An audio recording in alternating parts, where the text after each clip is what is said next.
Hi everyone, నేను మీ గంగా సురేష్ బండారు. ఆంధ్రప్రదేశ్ రాష్ట్రంలో కూటమి ఎంత దుర్మార్గపు పరిపాలన చేస్తుందో, వాళ్ళకి ఓటు వేయని వాళ్ళని, లేకపోతే జనసేన పార్టీ, టీడీపీ పార్టీకి పనిచేయని కాపు నాయకుల్ని, వైఎస్ఆర్సీపీ పార్టీలో ఉన్న కాపు నాయకుల్ని ఎంత దుర్మార్గంగా వీళ్ళ వేధిస్తున్నారో తెలియజేసే మరొక ఘటన రాష్ట్రంలో జరిగింది. ఒకసారి ఆవిడ ఆవేదనను మీరు వినండి. నేను వైఎస్ఆర్సీపీ సర్పంచ్గా, మాజీ సర్పంచ్ అండి. మా ఇల్లు కక్షపూరితంగా పగలగొడుతున్నారండి. కావాలని చాలా లోపలికి పగలగొట్టారండి. ఎమ్మెల్యే గారు నెగ్గిన తర్వాత మేము ఆయన దగ్గరికి వెళ్ళలేదని కక్ష అనేది పెట్టుకున్నారండి. అందువల్లనే కావాలనే మా ఇంటిని ఇంత లోపలికి అనేది పగలగొట్టడం జరుగుతుందండి. ఇది ఎంతవరకు న్యాయం అండి ఇలా చేయడం? అసలు రాజకీయ కక్షపూరితంగా చేసి పనుల వల్ల మమ్మల్ని చాలా ఇబ్బందులకు గురి చేశారండి. ఇదేమైనా మంచి పద్ధతి అండి? దయవుంచి ఇలాంటి పనుల వల్ల ఎంత ఇబ్బంది పాలు అవుతున్నామండి. ఇంట్లో ఆడవాళ్ళం కట్టాను. ఈ వైఎస్ఆర్సీపీ పార్టీలో ఉంటున్నాం అనే కక్ష వల్లే ఆయన ఇలా చేయడం జరుగుతుందండి ఇప్పుడున్న ఎమ్మెల్యే గారు. ఇది మంచి పద్ధతి కాదనేసి నేను అంటున్నానండి. మేము ఎంత కష్టం వచ్చినా వైసీపీ తరఫున కాన్మూరు నాగేశ్వరరావు గారి తరఫునే నిలబడతామండి. విన్నారు కదా, ఈవిడ తణుకు నియోజకవర్గం ఐతంపూడి గ్రామం మాజీ సర్పంచ్.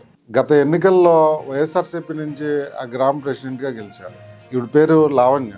ఈ కూటమి ప్రభుత్వం అధికారంలోకి వచ్చిన తర్వాత తణుకు ఎమ్మెల్యే రాధాకృష్ణ గారిని అందరు నాయకులు వెళ్ళి కలుస్తున్నప్పుడు వీళ్ళు వెళ్ళి కలవలేదని ఆయన వీళ్ళ మీద, ఈ కుటుంబం మీద కక్ష పెట్టుకుని వాళ్ళని ఏదో రకంగా టార్గెట్ చేయాలనే ప్రయత్నంలో వాళ్ళ ఇంటికి ఆనుకుని ఒక రోడ్డు వేయడం జరిగింది. ఆ రోడ్డుకి అటుపక్క భాగంలో ఎంత ప్లేస్ ఉన్నా సరే కావాలని వీళ్ళ ఇల్లు అందులో ఉండేటట్టు చూసి ఆ మార్కింగ్ పెట్టించి ఒక అడుగు ఇల్లు కొట్టేసే విధంగా ఆయన దాంట్లోకి తీసుకొచ్చి వాళ్ళ ఇంటికి కూల్చడానికి వీల్లేదని స్టే ఆర్డర్ ఉన్నా సరే దౌర్జన్యంగా వాళ్ళ ఇంటిని కూల్చిన పరిస్థితి మనం చూస్తున్నాం. చూడండి, ఆ బుల్డోజర్లతో, ఆ మనుషులతో, పోలీసులతో ఏ రకంగా అక్రమంగా ఇంటిని కూల్చారో మనం చూస్తున్నాం. అంటే ఈ కూటమి పార్టీలకి సపోర్ట్ చేయకపోతే ఇదే రకంగా మరి ఈ రకమైన చర్యలకు వాళ్ళు వెళ్ళటం చాలా దుర్మార్గం. దీన్ని ఒక పార్టీయే కాదు, పార్టీలకు అతీతంగా ప్రతి ఒక్కరూ ఖండించాల్సిన విషయం.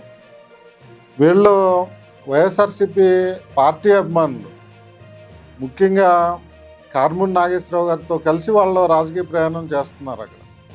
మరి ఆయనతో కలిసి వెళ్తున్నారని కాన్మూరు నాగేశ్వరరావు గారు అందుబాటులో లేని సమయం చూసి టార్గెటెడ్గా ఉదయం బుల్డోజర్తో వెళ్ళి, పోలీస్ ప్రొటెక్షన్తో వెళ్ళి స్టే ఆర్డర్ ఉన్నా సరే ఇంటిని కూల్చేసిన పరిస్థితి మనం చూస్తున్నాం. మరి ఎంత దుర్మార్గ పరిపాలన ఈ కూటమి నాయకులు, ఈ కూటమి పార్టీలు అందిస్తూ ఇంత దుర్మార్గపు చర్యలకు వెళ్ళి పాల్పడుతున్నారు.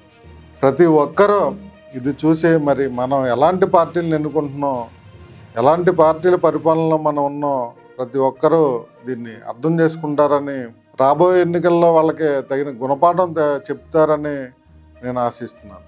Thank you.